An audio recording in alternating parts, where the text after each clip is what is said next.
Department of Education takes back billions in funds recently promised to state school systems. Secretary of Education Linda McMahon informed states last Friday that money they may have been counting on for the coming years was, after a whiplash back and forth, no longer on the table. Shortly after a wild-scale shutdown in mid-March in 2020, Congress established an elementary and secondary school emergency relief fund, which provided state-level grants to provide schools with emergency relief funds to address and impact the pandemic. As of February 2025, approximately $4.5 billion of the $20.3 billion remained unspent. Though these reserves were initially meant to be liquidated by January 28, 2025, the Education Department approved extensions for 41 states this February. Affected states were assured that while reimbursement processes would be different moving forward, they would have access to those funds, approximately $3 billion altogether, until March 28, 2026. And now, just a week after giving approval, McMahon informed states that the ED had reversed course, leaving some states responsible for millions and even hundreds of millions of dollars in contracts and bills. After a careful review, McMahon wrote in a letter to the state chief of education, the department is modifying the liquidation period to end on March 28, 2025. The department has concluded that the further extension of the liquidation period for the aforementioned grants already will pass the period of performance.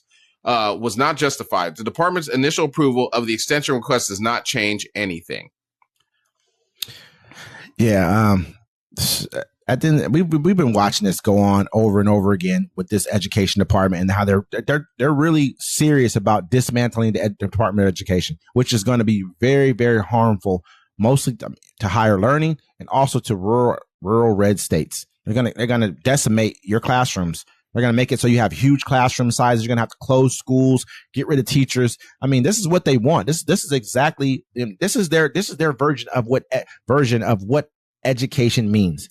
That means no education. We don't want you to learn anything. We don't want you to know anything. Why are you going to these schools that are going to teach you this woke ideology? No, they're trying to say, I look at woke as meaning you have education. You're educated. That's what woke means to me now. For any time a person calls you woke, I would accept, like, thank you. I'm very much educated, because that's what they don't want anymore. They don't want you to awaken to the fact that, you know what, if I can keep you dumber, I can hide things from you. And why is it that when you look at people like J.D. Vance, you look at people like Elon Musk, Donald Trump, they all went to college. All three of them. I think Elon Musk came here to go to college. Well, yeah, to go to college. He lied about it. But he went to college, though. You know what I'm saying? He still went and graduated from a college here. J.D. Vance, I believe he went to Yale or somewhere like that. You know what I mean? I think Trump went to one of those business schools. You know what I mean? So, but they don't want you to go. Why is that? You know, and now they're now they're doing this. It's like, you know, the Trump administration on Thursday threatened to pull federal fundings from K to 12 districts and states if they don't certify within 10 days that they do not have unlawful diversity, equity, and inclusion practices. So basically, they're saying, hey, you know, you can have like special groups like, you know, Pacific Islanders groups like that, and that's fine. But everybody has to be able to be into it. But they're kind of being shady about when it's coming to, like, you know, Black history and stuff. So that's what they also want to do. That they want to remove, you know, Black and Indigenous history out of the schools because they feel it's offensive to them. But then also it's like, you know, they're going to privatize school. That's what they want to do. And so you have to have money to get an education in this country. Yeah. You know what I'm saying? And then the education they give you is going to be their revisionist history. Because remember, I was telling you there's a school in Texas, a private school in Texas. And what they're doing is they're saying the people weren't slaves, they were immigrants. And some immigrants didn't have a choice to come over here or not. I mean, there's also, I can't remember what state it is myself right now, but there's a state that went with this whole entire, you know, those, what they call vouchers that they wanted for like the private school vouchers. They went with that. They were like, okay, let's try this out. And it ran the state budget up like crazy because people couldn't afford it. I mean, it's just out of whack. The people that got the vouchers, they didn't need them. They were well off to do families. And that's what they're doing here. This is where Linda McMahon comes from. She comes from this privatized voucher program type of schooling. She doesn't have any real education background. She sat on a few boards. It's like a person who's wealthy getting to be on the PTA or something like that. That's basically what she is. It's like a person in a band playing the tambourine. You feel me? I mean, it's at a point right now to where we don't care about our children being educated. I watch so many of you people go online, man, and basically speak against, I won't even call it your self-interest because your interest is that you say woke. That's your interest. Oh, you're woke. This woke BS needs to end. You know what? Education needs to end in America. That's basically what you're saying. Now they want to take the money off the table from the kids. They've already took $1 billion, out of their school lunches. I mean, they already took another half $500 million. I mean, out of food pantries. Now they want to stop education. Well, it makes sense because after they get done doing what they're doing, there's not going to be a Republican or MAGA party. I mean, they're going to have their followers that are going to stick with them. But the younger generation, as you sit there and you watch people around you get hurt by these policies, starve, lose their homes, lose everything to these policies, you're going to remember this. So you might as well just, go for broke right now because you're going to try to take over. And see, folks, this is what happens when you keep electing people that have money and that come from money. They don't live like you and us. They never had to get up at 3 o'clock in the morning to go to work. They never had to go to a job for 12 hours they didn't like. You know what I'm saying? They didn't have to, their mom didn't have to pack them a lunch. You know what I'm saying? Like their parents were home all the time. Their parents only worked 3 days a week. This is what happens when people that come from money and you let old people that don't live in the time with us run the system because they don't care about nothing you're doing.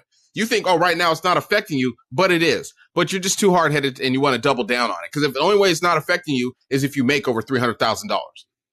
Yeah, I mean, and we all know that a lot of us don't make that kind of money, and these voucher programs are not going to work for us because they're basically going to make it so they can exclude people. It's going to be an exclusionary type of program. We all know it. We see where it's headed right now. We're watching this go on. In our state, they just ran up. I think it was Bellingham, took 37 people off of a working crew. Off of a roofing crew. And said their papers were wrong. I mean, you're watching the degradation of your society right in front of your eyes. You're watching the person sit here and degrade our neighbors as far as your real neighbors, but our neighbors to the north, our neighbors to the south. You're watching the breakdown of our society right before your eyes. People talk about, the Department of Education wasn't working. These are lies that are being fed here. You know what I mean? Like I said, we were 6th in the world I think in reading, 12th in science, I believe it was. You know what I mean? In the world, out of the 12, out of the 37 OECD nations, which is pretty much the ones who are really the established nations of the world. That's not bad. It could be better. Yeah, because we don't even. Nope. Can't have that. Can't have people reading it. Can't have them believing in science. Can't have them writing either. Yep. Can't have them read or write. Don't want none of that. Don't want them believing in science. Just like he said, man. No reading, no science. That's what gets us in trouble right there. And so, I mean, at the end of the day, my mom had said that once before too. She was out here. She's like, I just want to open up a school for black kids anyways. And that's what we're going to have to do. We're going to have to educate our own kids, educate our own people. We're going to have to feed our kids ourselves. In our state, I'm happy I live in the state I live in because we're self-sustained that way. We can actually do it. We can have trade partners with everyone else. The rest of y'all, good luck to you. It's with me, man. And I do always, I'm always for black people, of course, but this is an American issue more than anything else. We all live here together. If there's a portion of us who are not educated, those become the animals of the world. Why do you think that they were so scared of people who they enslaved? Because they knew that more or less they had them living like animals. You know what I mean? That's why they were afraid of them. Because once you integrate a person into your society and he puts on a suit and he puts on a tie or whatever he does, whatever that suit and tie is in your society, when he stands up and he's erect for himself and he can speak well, he has something to lose. Well, they were scared of us definitely, because Thomas Jefferson knew who we were. We are the lost tribe from Egypt. We are the lost Egyptians. That's what. So when Egypt fell, all the Egyptians moved to West Africa. And then when the slave trade came, they're like, hey, either you're going to give up your people or you're going to give us some people, someone to take. And so they got rid of all the people they didn't know. But hey, who am I? I'm not a historian.